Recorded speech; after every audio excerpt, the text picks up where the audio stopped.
Hola a todos, mi nombre es Dali Carolina Seclén Castillo y hoy el día de hoy les explicaré acerca del origen y los representantes de la escuela marxista. El origen de esta escuela se remonta al siglo XIX, donde podemos describirla como una época de explotación laboral y constante lucha de las partes oprimidas. En esta época hay un gran descontento por parte de las personas que trabajaban en las grandes industrias debido a los dueños del capital que los explotaban y los tenían bajo unas condiciones poco favorables para ellos. Entre los principales representantes encontramos a Marx junto con Engels, quien empiezan a analizar la situación y dan lo que se llama desnaturalización del capitalismo, junto con el concepto de plusvalía y la teoría del valor. Ellos indican que la mercancía tiene valor porque el hombre es el quien se la otorga. Es decir, que si es que el hombre no le atribuiría, no trabajara en esas industrias, estos insumos no tendrían valor. Ellos indican que tiene valor por lo que el hombre con el trabajo puede atribuirlo. Sin embargo, en las empresas, las personas dueñas del capital solamente les otorgan una mínima parte de ese valor, adueñándose de todo.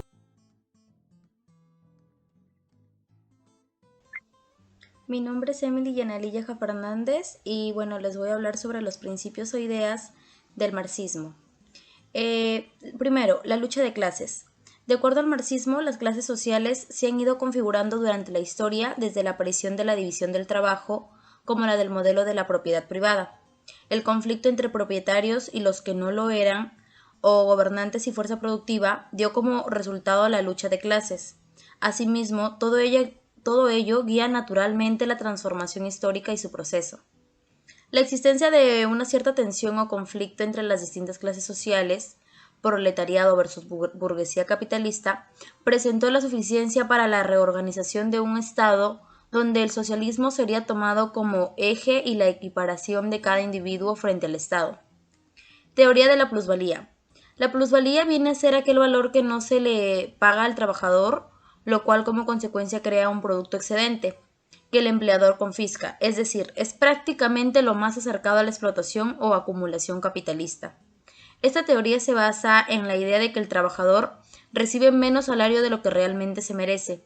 Por ello existe la diferencia entre lo que se produce y su pago es lo que se conoce como plusvalía, lo que viene a ser en otras palabras la ganancia adicional del empresario a cuestas del empleado.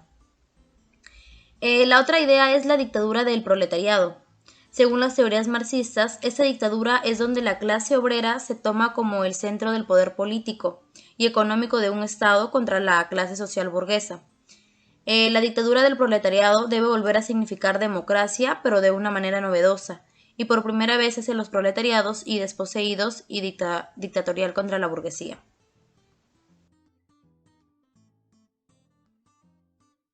En este punto voy a hablar de lo que es las ventajas, y una de las ventajas es la igualdad social, que quiere decir que todos, no debe existir una supremacía social, no debe existir una clase alta ni una clase media, no debe haber una discriminación,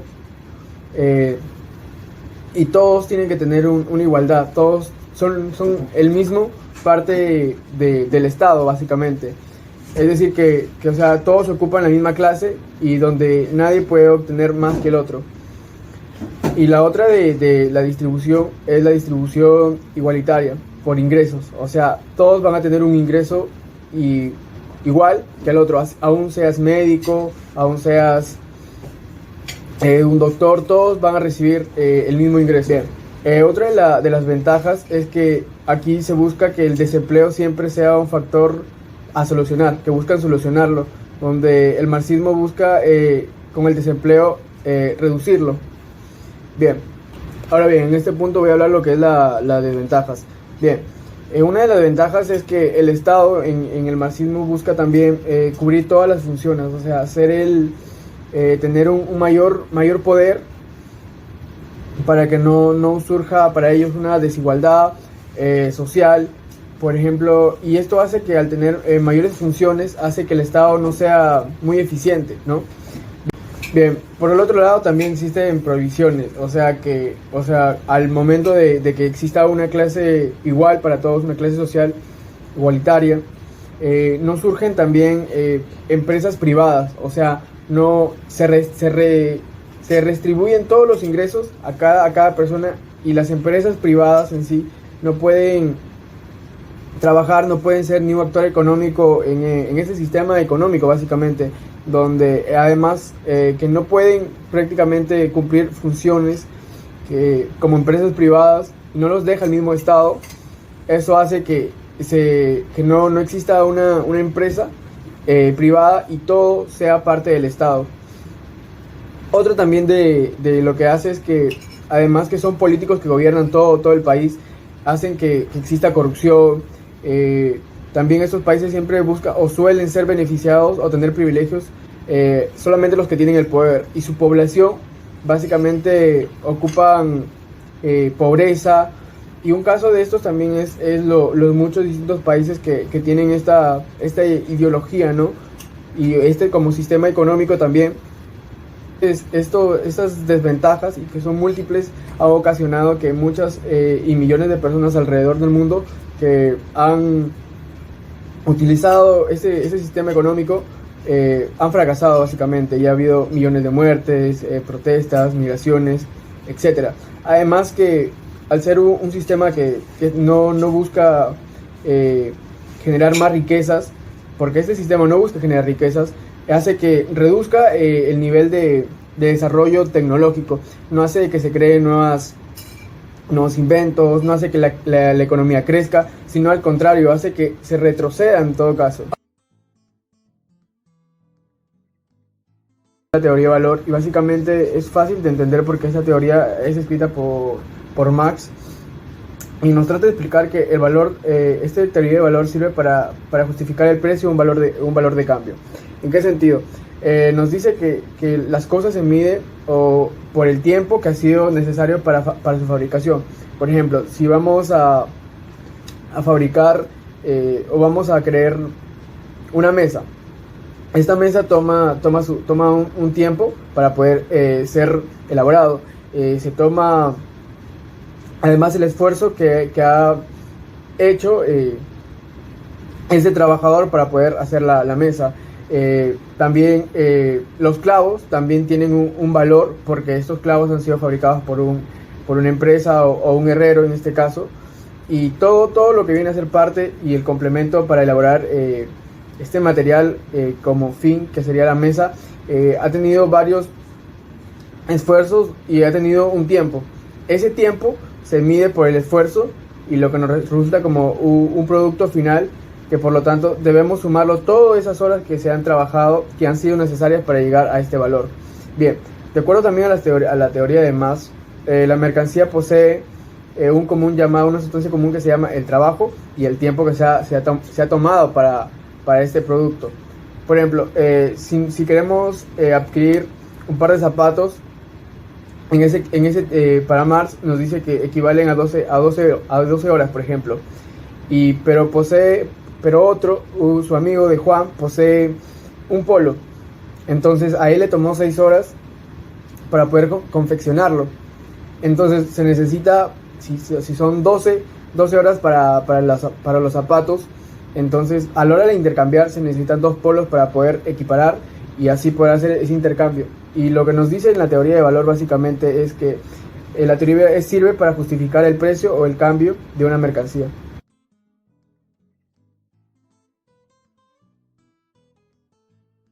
El materialismo histórico. Es una ideología marxista que comprende las leyes que rigen el desarrollo de la sociedad humana.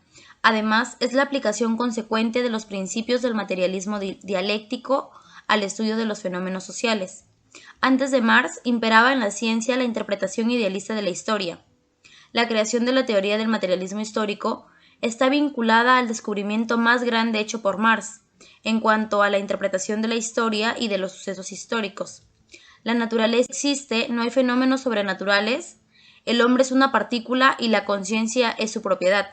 Algunos idealistas creen que la conciencia existe y que el mundo físico se deriva de ella.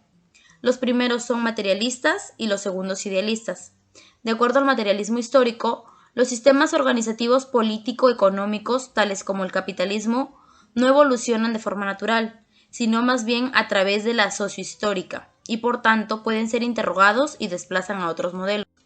Se entiende entonces que el materialismo histórico contradice tanto los modelos de pensamiento que naturalizan las diferencias sociales, que ellos denominan ideologías burguesas, como el socialismo abstracto. El materialismo histórico llega a la conclusión de que la historia de la humanidad es el resultado de una serie de formulaciones económicas y sociales. Como consecuencia, la humanidad ha conocido 4 formas: primitiva comunidad, esclavismo, capitalismo y más reciente el comunismo, el primero de los cuales es el socialismo. La actividad social de los medios de producción es la base del modo de producción del socialismo. El carácter social de la producción se ve sostenido por la propiedad social sobre los medios de producción.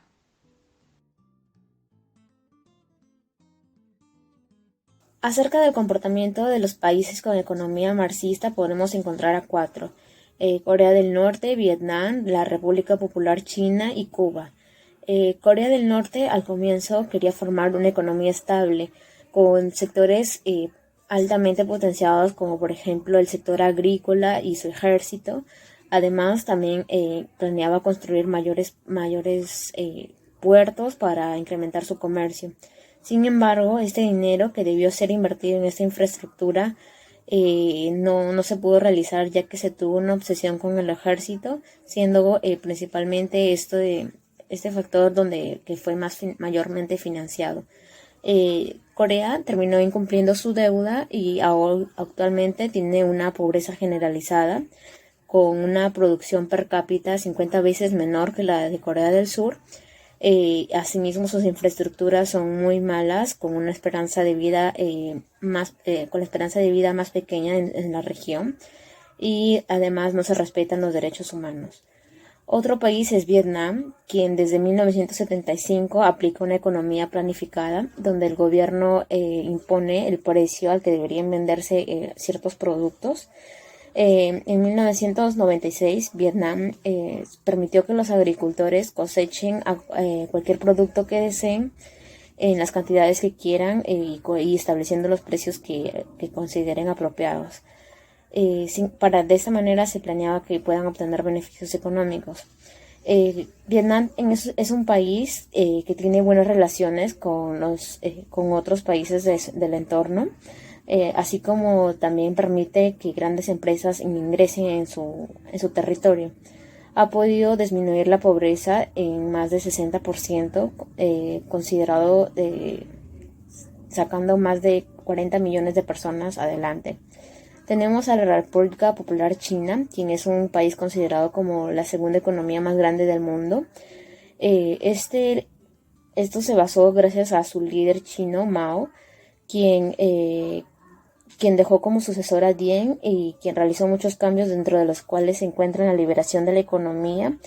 De esta manera se permitió la industrialización, el ingreso de muchos países y el comercio exterior. Por último tenemos a Cuba. Cuba es un país que ha sufrido mucho y donde sus pobladores se dedican más a supervivir debido al estado que tienen. En esta pandemia se ha visto que los pobladores, debido a las constantes huelgas que realizaban, han tratado de adoptar otras medidas económicas para que se puedan recuperar y afrontar toda esta crisis. Este es un país donde el Estado tiene la posesión del 75% de la mano de obra. La mayoría de cubanos dependen del dinero que envían sus familiares del extranjero. Asimismo, existen muchas personas que tienen profesión, sin embargo, no son bien remuneradas. Por ejemplo, el caso de los contadores, ingenieros, médicos, siendo así que más gana un taxista que trabaja en el sector privado que una persona que trabaja en el Estado. Gracias.